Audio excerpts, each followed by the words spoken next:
ان کی ٹیم کا، ان کے میڈیا سیل کا شکر گزار ہوں کہ جو ہر سال 16 دسمبر جو ہے جو اس ملک کے اوپر گزرا، اس کی شدت وہ ماں، وہ بہن، وہ بھائی محسوس کر سکتا ہے، اس کی کرب وہ باپ محسوس کر سکتا ہے، جس کا بیٹا، جس کی بیٹی، جس کا لشتے جگر اس دنیا سے چلا گیا۔ میں کبھی پڑھ رہا تھا تو کسی نے کیا خوب لکھا، جلد بازی ہو تو تم جلد باز ہو تم، مگر یہ کام کرنا نہیں، ماں سے پہلے کبھی مرنا نہیں۔ اس شدت کا وہ ماں ہی درد محسوس کر سکتی ہے جس کا بیٹا اس واقعے میں شہید ہوا۔ وہ ماں محسوس کر سکتی ہے جس کا بیٹا سرحدوں کی حفاظت کرتے ہوئے، اس ملک کی سرحدوں کی حفاظت کرتے ہوئے شہید ہوتا ہے، جس کا بھائی شہید ہوتا ہے، وہی محسوس کر سکتا ہے۔ ہم تو جہاں پر بیٹھے ہیں ہم آزاد بھی ہیں، پرامن زندگی بھی گزار رہے ہیں، لیکن جو ہمارے اداروں کے لوگ، جو ہمارے بھائی سرحدوں کی حفاظت کر رہے ہیں، ہمیں ان کو جب یاد کرتے ہیں، ان کی شہادتوں کو یاد کرتے ہیں، ان کی مشکلات کو یاد کرتے ہیں، اور یاد کرانے والے جس طرح کا یہاں پر راجہ شہزاد صاحب نے پروگرام ارینج کیا ہے، میں سمجھتا ہوں کہ اسی کو دیکھ کر ہم بہت سارے لوگ جو ہیں اس کی یاد کو مزید بہتر طریقے سے نیشنل میڈیا ہاؤس جی آپ کی ٹیم ہی ہے نا جی، آپ اس کے سربراہ ہیں تو آپ کی ٹیم ہے نا، مسلسل بھی آپ نے پھر اپروچ کی۔ چلیں خیر، پاکستان یہ جو حملہ ہوا 16 دسمبر کا، تو یہ ایک پاکستان کے سکول کے اوپر نہیں ہوا تھا، یہ پاکستان کی معیشت کے اوپر بھی ہوا تھا، یہ پاکستان کے تمام اداروں کے اوپر کیا گیا۔ جس طرح میرے سے پہلے میاں طارق صاحب نے ایک بات کی کہ جب دہشت گردی کسی بھی ملک میں ہوتی ہے تو اس کا یہ مطلب نہیں ہوتا کہ آپ کے ایک کارنر میں دہشت گردی ہے تو وہ پورے ملک میں نہیں، اس کا جو ہے اثرات نہیں آئیں گے۔ یہ ہماری معیشت کے اوپر حملہ کیا گیا تھا، اور اس کے اثرات آج آپ دیکھ لیں 8 سال بعد اس ملک میں وہ نظر آ رہے ہیں۔ ہم کہتے ہیں کہ اس کو آپ کہیں بھی الزام دے سکتے ہیں، پولیٹیشین کو بھی دے سکتے ہیں، حالات کو بھی دے سکتے ہیں، کسی چیز کو بھی آپ دینا چاہیں، اور وہ آپ کا اپنا نقطہ نظر ہے، لیکن آپ یہ دیکھیں کہ جب سے یہ اٹیک ہوا اور جب 99 کے بعد افغانستان کے حالات کو دیکھیں تو اس کے بعد پاکستان کی معیشت جو ہے وہ ڈے بائی ڈے نیچے گئی ہے، اور اس کی بنیادی وجہ یہی ہے کہ ہمارا رول افغانستان میں تھا، ہمیں یہ پالنا پڑے گا۔ اس رول کی وجہ سے پاکستان کی معیشت کو بھی نقصان ہوا، پاکستان کی سرحدیں بھی غیر محفوظ ہوئیں، وہاں پر ہمارے جوان شہید ہوئے، ہمارے آفیسرز شہید ہوئے، ہمارے پولیٹیشنز شہید ہوئے۔ دیکھیں نا 16 دسمبر ڈھاکہ کا بھی واقعہ ہوتا ہے، اور اس سے بڑا واقعہ بھی اس ملک میں ہوتا ہے دہشت گردی کا، کہ ہمارے ملک کی ایک عظیم لیڈر محترمہ بینظیر بھٹو کو 22 دسمبر کو شہید کیا گیا۔ یہ اسی تسلسل کا نام ہے نا۔ اگر سکول پر اٹیک ہوتا ہے، اگر ہمارے جی ایچ کیو پر اٹیک ہوتا ہے، ہمارے پولیٹیشنز پر اٹیک ہوتا ہے، اے این پی کی لیڈرشپ پر اٹیک ہوتا ہے، تو یہ دہشت گردی کا تسلسل چل رہا تھا تو یہ آگے ہے۔ یہ اس ملک کو، یہ اتنا عظیم ملک ہے، اس کو کمزور کرنے کے لیے کیا کیا نہیں ہو رہا۔ آج آپ دیکھ لیں جوہر ٹاؤن کا ابھی جو انویسٹیگیشن ہوئی ہے، آج تک انڈیا ہمارے ملک کے اوپر الزامات لگاتا رہا ہے کہ یہ سارے اٹیک، یہ ساری چیزیں پاکستان سے ہوتی ہیں، لیکن آج تک کوئی ایک ایویڈنس جو ہے، سنگل ایویڈنس نہیں دے سکا۔ اگر انہوں نے ممبئی اٹیک کی بات کرتے ہیں، آج تک انہوں نے کوئی بھی ایک سنگل ہمیں ایویڈنس نہیں دیا جو انٹرنیشنل لیول پر انہوں نے کہا کہ یہ ایویڈنس ہے آپ ہمارے پاس کہ آپ کے ملک سے یہ ٹیررزم آیا ہے، یہ ٹیررسٹ آئے ہیں اور انہوں نے یہ اٹیک کیا۔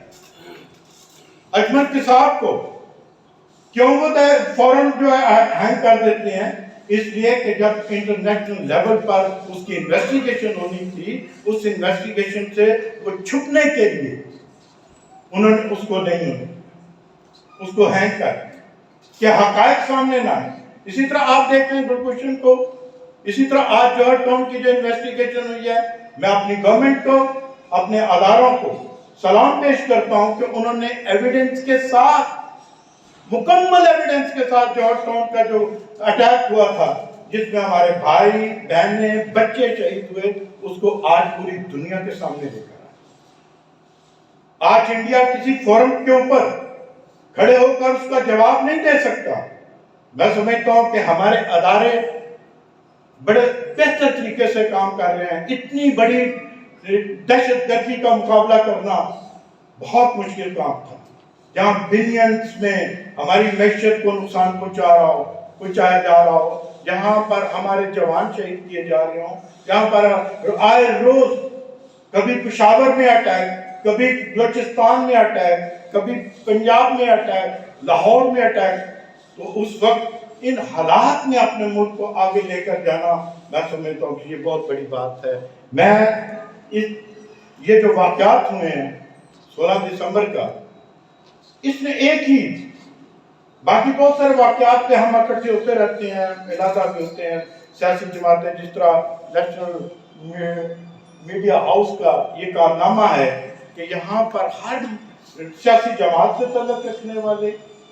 ہر اپنا ایک نقطہ نظر رکھنے والے لوگ بیٹھے ہیں۔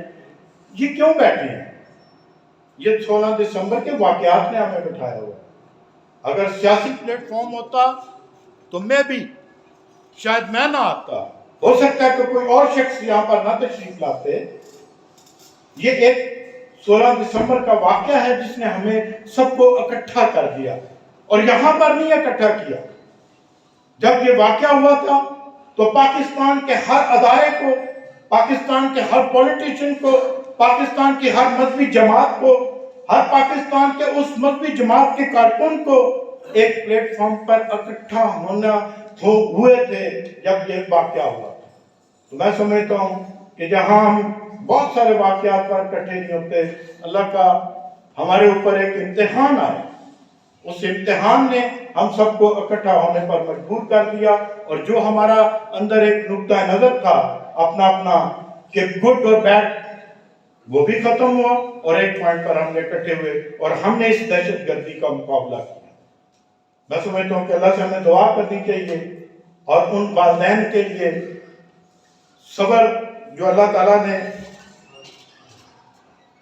ان کے دلوں میں پیدا کیا، ان ماؤں کے دلوں میں پیدا کیا۔ میں ایک واقعہ بیان کر کے اجازت چاہوں گا۔ حضرت ابو موسیٰ الاشعری سے روایت ہے، حضور صلی اللہ علیہ وسلم نے فرماتے ہیں کہ یہ کیونکہ باپ جو ہے وہ باہر آتا ہے، باہر آ کر دنیا میں گھومتا ہے، اس کا درد جو ہے وہ کم ہوتا رہتا ہے، اس کا بیٹا، بھائی، بہن جو بھی اس دنیا سے جاتا ہے تو اس کا درد کم ہو جاتا ہے۔ لیکن جو مائیں ہوتی ہیں ان کے لیے گھر میں اس کی اولاد ہی سب کچھ ہوتی ہے۔ جب وہ اس دنیا سے جاتی ہے تو اس کے لیے وہ سمجھتی ہے میری دنیا میں کچھ نہیں رہا۔ تو حضرت ابو موسیٰ الاشعری سے روایت ہے، حضور صلی اللہ علیہ وسلم فرماتے ہیں کہ اللہ تعالیٰ فرشتوں سے پوچھتے ہیں، اے فرشتوں، تم نے میرے بندے کے بچے کی جان لی؟ تو پھر فرشتے فرماتے ہیں ہاں۔ تو پھر وہ کہتے ہیں کہ تم نے میرے بندے کا دل کا پھل توڑ دیا، تم نے میرے بندے کے دل کا پھل توڑ دیا۔ تو وہ فرماتے ہیں کہ پھر اللہ تعالیٰ کہتے ہیں کہ فرشتوں سے تو میرے بندے نے کیا کہا؟ تو میرے بندے نے وہ کہتے ہیں کہ آپ کی حمد و تعریف کی، اور کہا اِنَّ لِلَّهِ وَإِنَّا پھر اللہ تعالیٰ فرماتے ہیں کہ جاؤ اور میرے بندے کے لیے اس کے بچے کی جان لیا، اس کے لیے ایک اس کا گھر بنا۔ تو میں سمجھتا ہوں ان والدین کے لیے جو 150 ماؤں نے اپنے بچوں کو اس دنیا سے جاتے ہوئے دیکھا، صبح تیار کر کے بھیجا اور واپس وہ گھر نہ آ سکے، یہ وہی محسوس کر سکتے ہیں جن کے بچے ان کی زندگی میں اس دنیا سے گئے ہیں۔ تو میں سمجھتا ہوں کہ جب اللہ تعالیٰ کی ذات اپنے فرشتوں سے یہ بات کر سکتی ہے تو پھر ہمارا درد کیا ہوگا۔ میں انہی الفاظ کے ساتھ اجازت چاہوں گا، اور ہمیں ایک بات ذہن میں رکھنی چاہیے، سیاست ہم اپنے پلیٹ فارم سے کریں، ہر طریقے سے کریں۔ جیسے ساجد گوندل صاحب نے کہا، جمہوریت بہترین انتقام ہے۔ جمہوریت کا مطلب ہے کہ آپ کی آواز ہے، آپ اپنی آواز ہر فورم پر پہنچا سکتے ہیں، یہ ہے جمہوریت، اور یہی بہترین انتقام ہے۔ تو میں سمجھتا ہوں کہ ہمیں یہ بات ذہن میں رکھنی چاہیے، سیاست ہم اپنے پلیٹ فارم سے کریں، مذہبی نقطہ نظر اپنا رکھیں، لیکن اپنے اداروں کے اوپر جب آپ اپنے اداروں کی بات کرتے ہیں تو وہ آپ کی بات نہیں ہوتی، وہ پوری دنیا میں ڈسکس کی جاتی ہے۔ ہمیں اس سے پرہیز کرنا چاہیے۔ اگر ہم اپنے اداروں کے ساتھ کھڑے ہوئے تھے تو ہم نے سوات میں مقابلہ کیا، ہم اپنے اداروں کے ساتھ آئندہ بھی کھڑے رہیں گے تو ہمیں وہ محفوظ کریں گے۔ بہت مہربانی، شکریہ۔